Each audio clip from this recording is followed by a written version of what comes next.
By all accounts, Silent Hill is dead.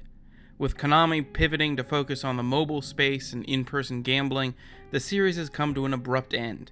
With the cancellation of Silent Hills, PT, for the people who still have it on their hard drives, will almost certainly be the last thing that series ever spawns. And it isn't exactly like the series has been in the best shape for quite a while now. Recent entries in the series have been, well, to say the least, lackluster. The last game I can remember being good before PT is the one I'm looking at today, Silent Hill: Shattered Memories. Shattered Memories was mostly overlooked, and it's not hard to figure out why. Its lead platform was the Wii. There are a lot of Wii games that ended up being passed over simply because of that system's reputation. A place for shitty minigame collections, Nintendo games, and pretty much nothing else. But unlike those endless Wii Sports ripoffs, Shattered Memories actually makes good use of the Wii's features, something that so many games struggle to do, even games that Nintendo made. Like most more traditional games on the system, Shattered Memories uses a nunchuck remote setup, where the nunchuck's used to move and the remote's used to look around. But it's the interactions with the environment that really shine. While roaming around the town of Silent Hill, you'll come across objects you need to manipulate, and the remote allows you to do it naturally. Sure, the thing's a bit finicky at times, as the Wii remote tends to be, but it still makes the game feel a whole hell of a lot more engaging.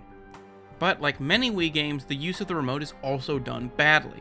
When answering your phone in the game, you have to hold the Wii remote up to your ear in order to hear the phone call, and if you've ever heard the audio that comes out of that tiny, cheap little speaker, you'll immediately know the problem with that. It sounds like shit.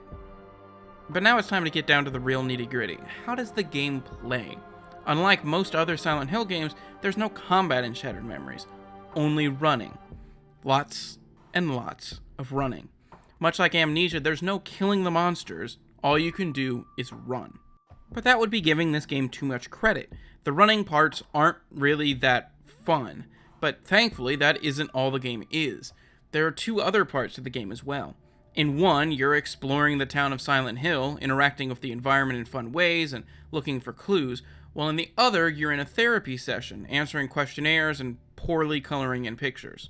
All three of the game's parts connect, even if it might be hard to figure out how they do so at first, but the separation points remain obvious throughout, and it's this game's biggest problems. I know that if I have a flashlight and I'm wandering around and looking at things, I am in absolutely no danger of being attacked, until the ice shows up. Then I'll run through some predefined areas, deal with some shitty motion controls, and come out the other side completely safe once again. That lack of tension really undermines what the game's going for, and it makes this game difficult to recommend. The therapy sessions and the non-action world building are really intriguing and innovative ways to do storytelling, and the story itself is more interesting and personal than the usual horror game fare. But the same controls that make those segments so interesting make for irritating action sequences that feel wholly unnecessary. Honestly, I would rather play this without them present at all. Still, if you want to see storytelling done in an interesting way in a horror setting, this is a great game to look at, and it's relatively easy to find. It is available on the PS2 and the PSP in addition to the Wii, but I would highly recommend the Wii version because the motion controls really do add a lot. In the future, I would love to see this thing come to VR or something like it. I think it would really fit that format better than it's fit any other format so far, but that doesn't exist yet.